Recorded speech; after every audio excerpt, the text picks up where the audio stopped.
하나님 말씀 보겠습니다. 자, 누가복음 24장 13절에서 31절, 그다음에 사도행전 9장 1절에서 19절 말씀입니다. 먼저 누가복음 24장 13절에서 31절입니다. 누가복음 24장 13절에서 31절까지 교독하도록 하겠습니다. 그날에 그들 중 둘이 예루살렘에서 25일이 되는 엠마오라 하는 마을로 가면서 그들이 서로 이야기하며 문의할 때에 예수께서 가까이 이르러 그들과 동행하시나 예수께서 이르시되 너희가 길을 가면서 서로 주고받고 하는 이야기가 무엇이냐 하시니 두 사람이 슬픈 빛을 띠고 머물러 서더라.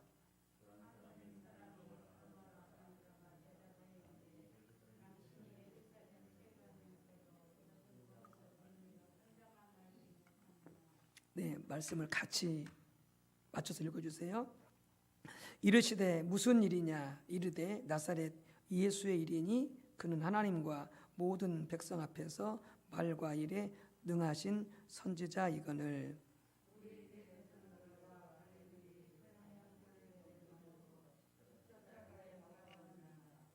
우리는 이 사람이 이스라엘을 속량할 자라고 바랐노라. 이뿐 아니라 이 일이 일어난 지가 사흘째요.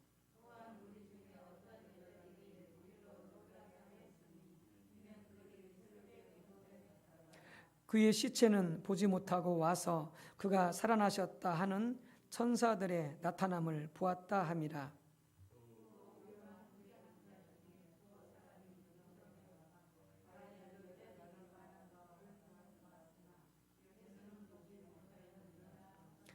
이르시되 미련하고 선지자들의 말한 모든 것을 마음에 더디 믿는 자들이여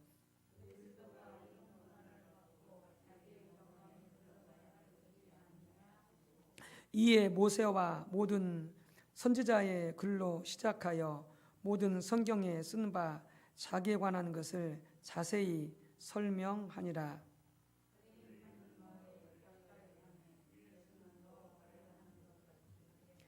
그들이 강권하여 이르되 우리와 함께 유하사이다. 때가 저물어 가고 날이 이미 기울었나이다 하니 이에 그들과 함께 유하러 들어가시니라.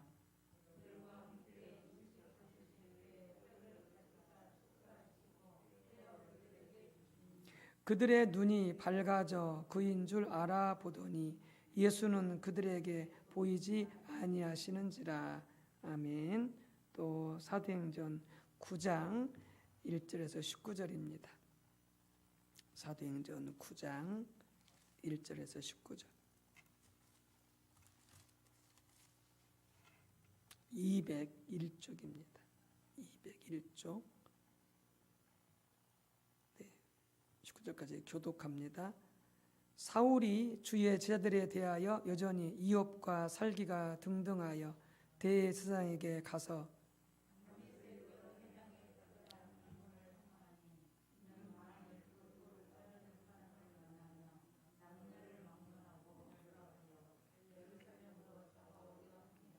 사울이 길을 가다가 다메섹에 가까이 이르더니 호련히 하늘로부터 빛이 그를 둘러 비치는지라.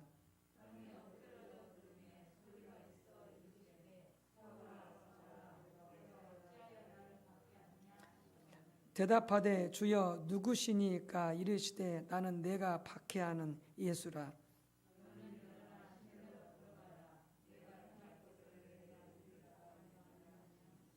같이 가던 사람들은 소리만 듣고 아무도 보지 못하여 말을 못하고 서 있더라.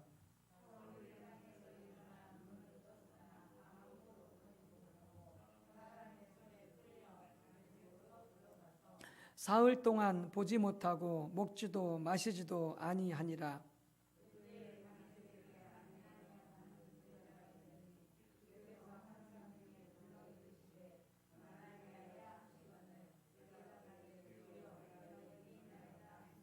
주께서 이르시되 일어나 집가라 하는 거리로 가서 유다의 집에서 다소 사람 사울이라 하는 사람을 찾으라. 그가 기도하는 중이니라.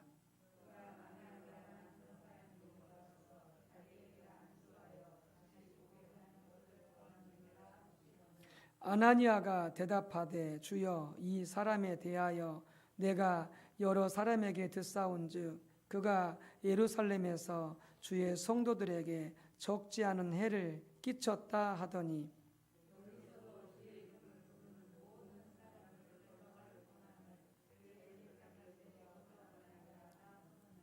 주께서 이르시되 가라. 이 사람은 내 이름을 이방인과 임금들과 이스라엘 자손들에게 전하기 위하여 택한 나의 그릇이라.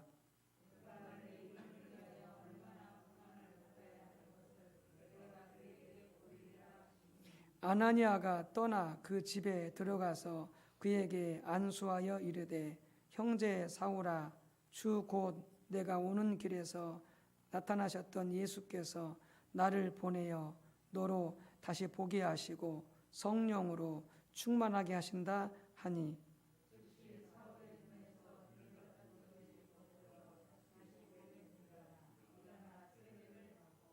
음식을 먹음에 강건하여 지니라. 아멘. 우리가 지금 이 수예배 시간에 말씀과 경험에 대해서 함께 나누고 있습니다. 그래서 우리가 지난 시간 살펴봤던 간단히 요약하자면 우리의 신앙생활은 철저하게 말씀에 의한 삶이다. 그리고 그 말씀에 의한 삶을 살기 위해서는 하나님을 알기 위해서 네 가지 하나님을 아는 그 출처가 있는데 그것이 올바른 순서를 가져야 된다. 가장 첫 번째가 성경이고 두 번째가 전통이고 세 번째가 이성이고 마지막이 체험이다 라고 하는 거죠. 신앙생활 하다 보면은 이제 특별히 또 체험이 많은 분들은 자기 체험을 고집하죠. 가장 위험한 신앙생활입니다. 하나님을 알게 됨에 있어서 체험은 가장 마지막 요소입니다. 그보다 더 중요한 요소들이 그 앞에 있다는 거죠. 성경, 전통, 이성. 그래서 우리가 하나씩 살펴봤는데 이제 마지막 하나님을 아는 출처인 개인의 경험에 대해서 살펴보게 되어지는데 이 경험은 이제 극단적으로 말하면 한쪽에서는 너무 경험만 강조하는 경험이 최고라고 강조하는 그것도 위험하고요. 또 한쪽에서는 경험을 무시하는 경험을 터부시하는 멸시하는 그건 이제 계몽주의 영향이죠. 세상에서의 어떤 그런 그 산업화가 일어나고 그 다음에 그 계몽주의가 등장하면서 사람의 이성을 강조하면서 합리적인 것을 합리적인 사고를 강조하게 되어지죠. 그래서 경험하고 뿐만이 아니라 증명할 수 있는 것이 아니면 인정하지 않죠. 이 계몽주의 이성은 그러니까 경험은 이 경험만 가지고는 인정하지 않는 거죠. 그러니까 개인적인 신앙 체험, 경험 이건 인정하지 않습니다. 계몽주의에서는 그 합리적인 사고를 주장하는 세상에서는 그렇습니다. 그것도 또한 정말 잘못된 거죠. 왜냐하면 우리 신앙생활은 철저하게 하나님을 경험하는 그 경험을 바탕으로 하고 있기 때문에 우리 신앙에서 체험은 경험은 매우 중요한 요소, 빼놓을 수 없는 정말 중요한 요소. 그래서 이런 그 신비한 경험, 영적인 경험, 그래서 그걸 잘못 이해하고 있는 사람들은 그런 걸 체험을 이야기하게 되어지면은 신비주의로 몰아세우고요. 그걸 터부시하게 되어지는데 그것도 옳지 않은 자세다라고 하는 것이죠. 하나님 자체가 인간의 이상으로 우리의 사고로 우리가 이해하고 있는 것으로 하나님을 이해할 수 없는 거죠. 하나님은 초월적인 하나님이시고 온 우주 만물을 초월해 계시는 하나님이시기 때문에 분명히 그 하나님은 우리가 경험할 때 신비적인 요소들이 있다라고 하는 거죠. 이 세상 것으로는 도저히 설명할 수 없는 그런 경험들. 그래서 성경에는 그런 부분들이 참 많이 뭐 선지자들 또 오늘 봤던 그런 부분도 마찬가지고요. 뭐 아나니아가 경험했던 또 사도 바울이 경험했던 그런 부분도 다 어떤 신비적인 경험이죠. 영적인 경험이죠. 어떤 과학으로 사람의 이성으로 설명할 수 없는 그런 신비적인 영적인 이 경험인 거죠. 또 사도 요한이 반모섬에서 그가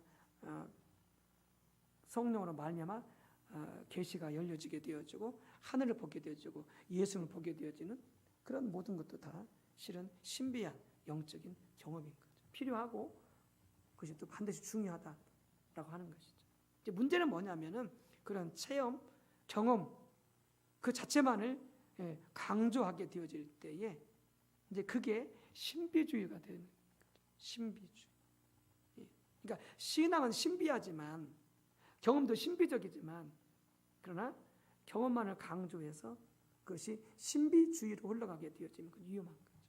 말씀을 떠나서 말씀을 거치지 않고 말씀으로 검증되지 않고 말씀을 무시하면서 그런 신비한 경험만을 강조하게 되어질 때 그건 신비주의가 되어지고 그런 신앙은 잘못되게 되어지는 거죠. 그래서 체험이 정말로 중요한데 그러니까 우리가 신앙의 본질을 이야기할 때 신앙의 본질은 뭐라고요? 하나님을 알고 하나님을 사랑하며 하나님의 행하심을 보고 즉 하나님의 목적을 깨닫고 우리가 믿음으로 순종해서 하나님을 경험케 되는 자리까지 가야 그게 뭐다? 그게 신앙의 본질인 거죠.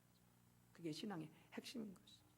그러니까 신앙이라고 하는 그 자체 말 속에 뭐가 있느냐? 바로 경험이 포함되어 있는 거죠. 그러니까 바리새인들의 문제가 뭐냐면은 바리새인들은 경험이 없는 거죠. 뭐만 있어요? 이론만 있는 거죠. 이론만 있는 거죠. 그러니까 예수님께서 저들이 가르치는 바는 행하되 저희들은 본받지 말라 이렇게 말했어요. 왜? 저희들은 말만 하고 행하지 않습니다. 그러니까 행하지 않으니까 뭐예요? 순종하지 않으니까 하나님을 경험할 수 없는 거죠. 그러니까 이론만 있는 거죠. 그게 바리새적인 율법적인 신앙인 거죠. 잘못된 거죠. 참 신앙은 인격이신 하나님과 교제하는 가운데 그분의 뜻을 알고 그분의 목적을 알고 순종하면서 그분을 경험하게 되어질 때에 그게 참 신앙인 거죠. 제가 주중에 어떤 집사님하고 이제 통화하면서 이제 그분들도 좀 이렇게 몸이 좀 안 좋은 부분이 있어서 그래서 이제 이야기를 이제 나누었었는데 그래서 그분은 이제 한편으로는 그 귀한 마음이죠. 이렇게 목회자한테 자기가 아파가지고 어떤 문제가 있어가지고 기도를 부탁하는 것을 되게 조심스러워하고 그리고 그런 부분에 대해서 이렇게 좀 미안해하는 이런 마음을 갖고 있는 거예요.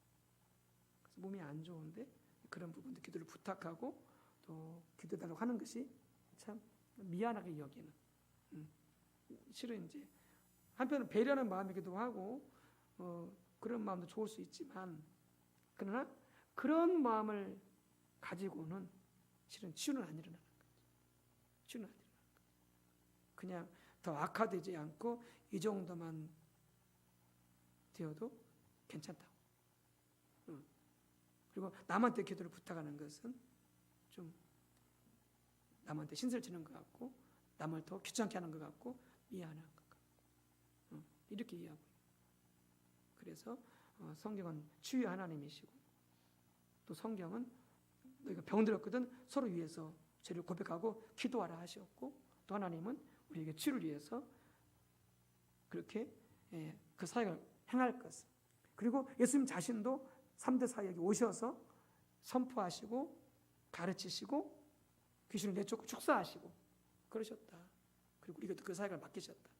그러니까 전혀 그런 마음 갖지 말고 부탁하고 그리고 같이 기도하자. 그렇게 해서 이제 그분이 이렇게 이제 마음을 고쳐먹고 이제 치료를 위해서 기도하고 또 그걸 믿고 이렇게 하기로 했거든요. 우리가 신앙을 그냥 어떤 이론적으로 이 지점을 알고 있으면 실은 결단코 하나님을 체험할 수가 없는 거죠.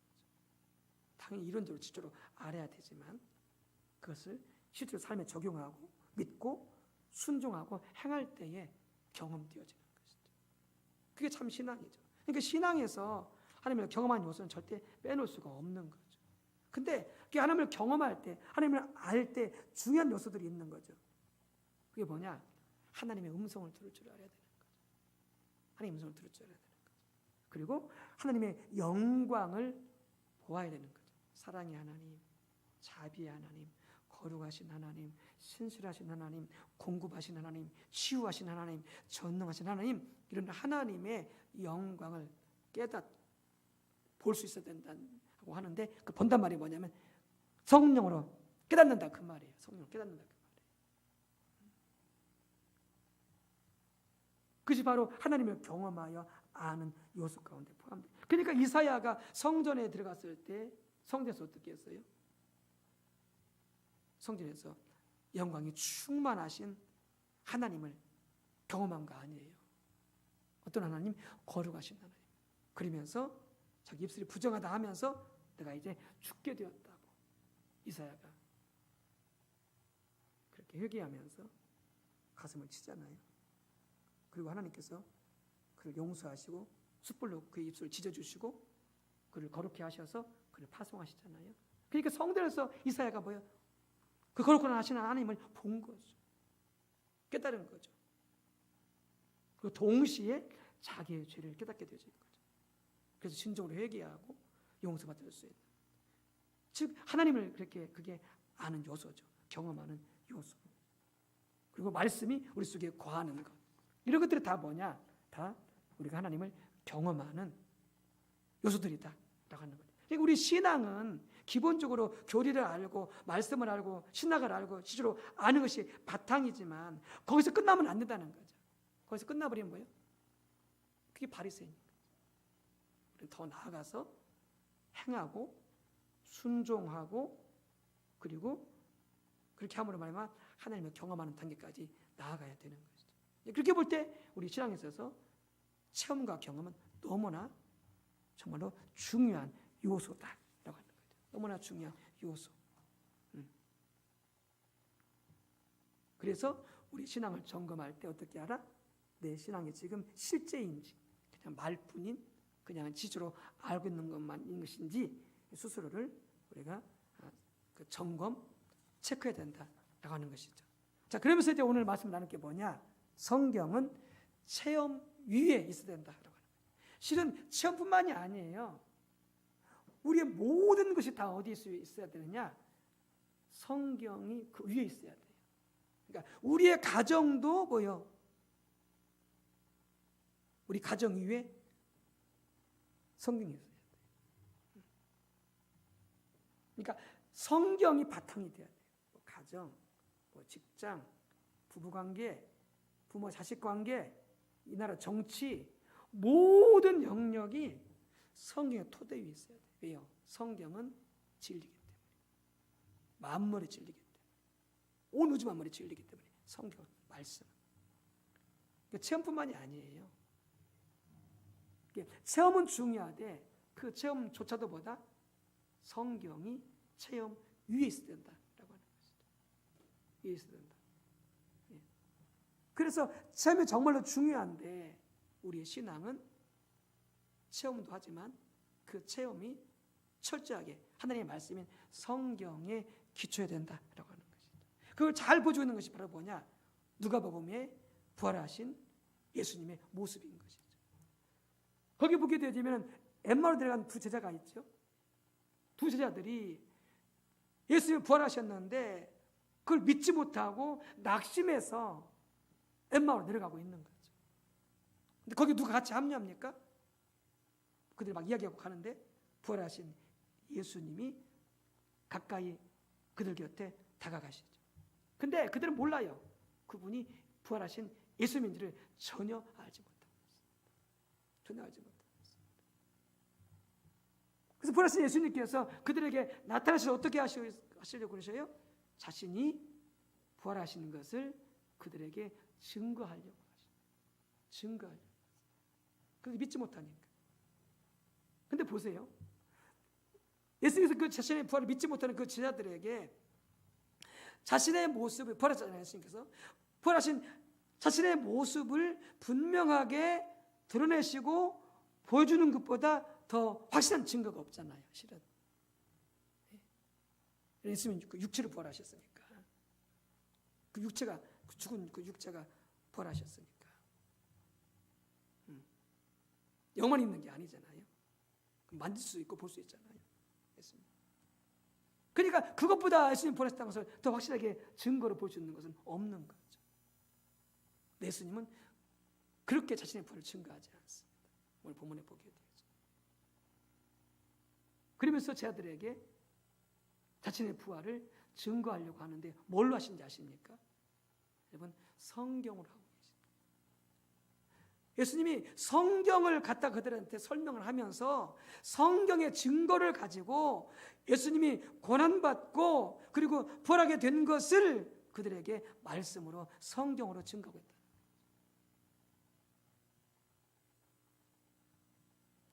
우리 신앙은 철저하게 체험이 아닌 성경의 기초를 두어야 됩니다.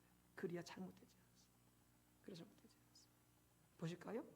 이르시되 미련하고 선자들이 말한 것을 마음에 더디 믿는 자들이여, 그리스도가 이런 고난을 받고 자기의 영광에 들어가야 할 것이 아니냐 하시고, 이에 이제 예수님의 그 고난과 부활을 이제 증거하는 거죠. 이에 모세와 모든 선자의 글로 시작하여 모든 성경에 쓴 바, 이때 성경은 뭐였겠어요? 구약 성경이겠죠. 신약 성경 아직 안 써져 있으니까. 구약 성경을 통해서 모세와 모든 선자의 글로 시작하여 모든 성경에 쓴 바 자기에 관한 것을, 그게 뭐예요? 고난과 부활하실 것, 그걸 자세히 설명하시더라. 여러분 같으면 어떻게 했어요?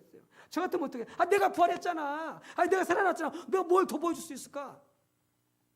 이렇게 말하지 않았겠어요? 우리는 체험을 강조하면서 지금 그렇게 하지 않으셨다는 거죠. 말씀을 드렸다는 거죠. 말씀으로 증거를 댔다는 거죠. 체험보다 말씀을 강조하신 거죠. 여러분, 사도행전 9장 1절 19절도 말씀도 같은 차원이에요. 사도 바울이 자신의 소명을, 하나님께 받은 자신의 소명을 분명하게 이해하게 되어지는데, 물론 체험을 통해서도 그가 알고 있지만, 사도 바울이 자신을 이방인의 사도로 부르신 것, 그리고 이방인들에게 복음을 전하되 복음이 전파되지 아니한, 교회가 세워지지 아니한 곳에 복음을 전해서 교회를 세우는 이방인의 사도로 자신을 부르신 것을 사도 바울이 정확히 알고 있었거든요. 이게 사도 바울은 유대인이잖아요. 베드로도 유대인이고, 근데 베드로는 유대인 사역의 중심이잖아요. 유대인들에게 복음을 전하는 것이, 물론 베드로도 이방인에게 복음을 전하지만 베드로는 유대인들한테 복음을 전하는 게 주 사역이거든요. 사도 바울은요, 사도 바울도 유대인이잖아요. 사도 바울도 유대인한테 복음을 전하지만, 또 먼저 가서 해당에서 복음을 전하지만, 그러나 사도 바울의 주 사역은 뭐냐? 이방인들에게 복음을 전하는 것이었거든요.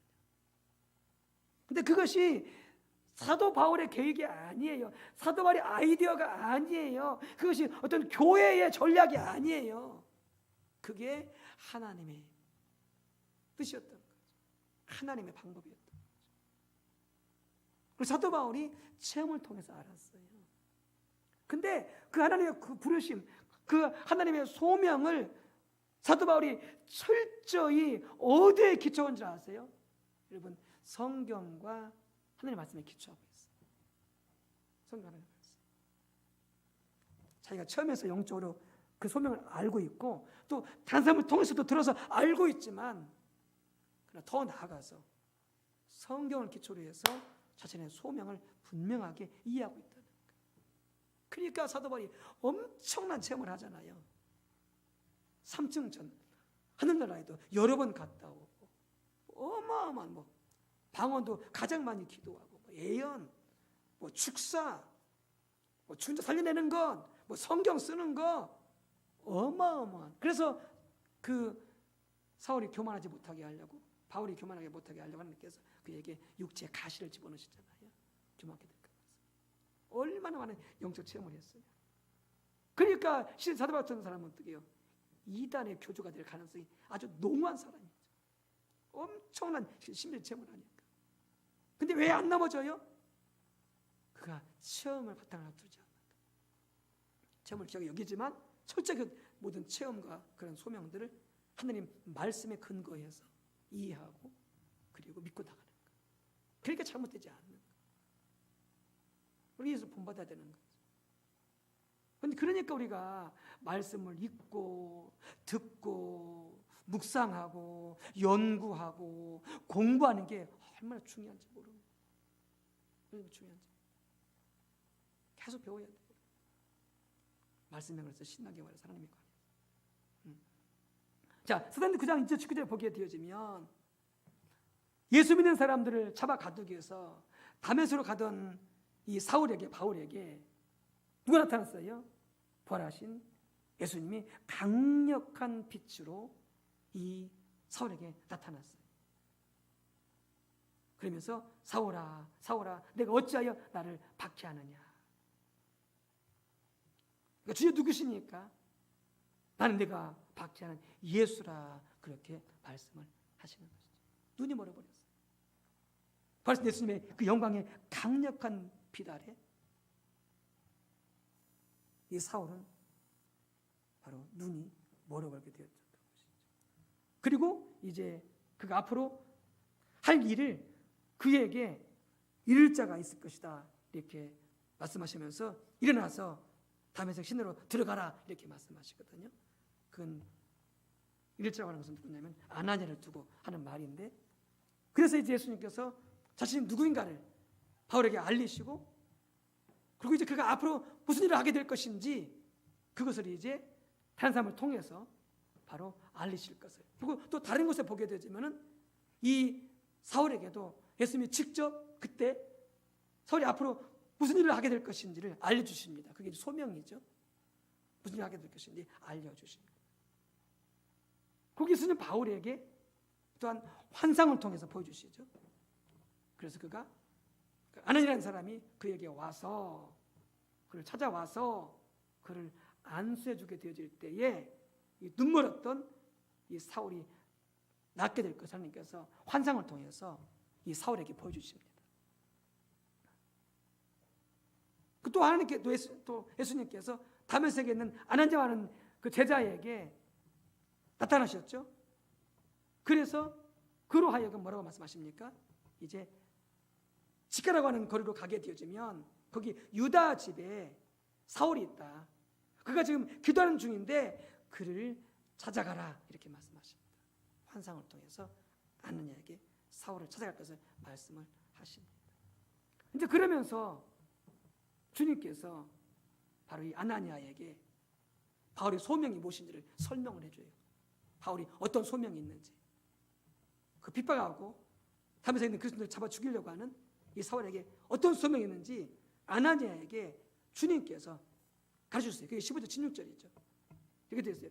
그래서 이르시되 가라, 이 사람은 바울을 말하는 거죠. 내 이름을 이방인과 임금들과 이스라엘 자손들에게 전하기 위하여 택한 나의 그릇이다. 그가 내 이름을 위하여 얼마나 많은 고난을 받아야 할 것을 내가 그에게 보이리라, 이렇게 말씀하십니다.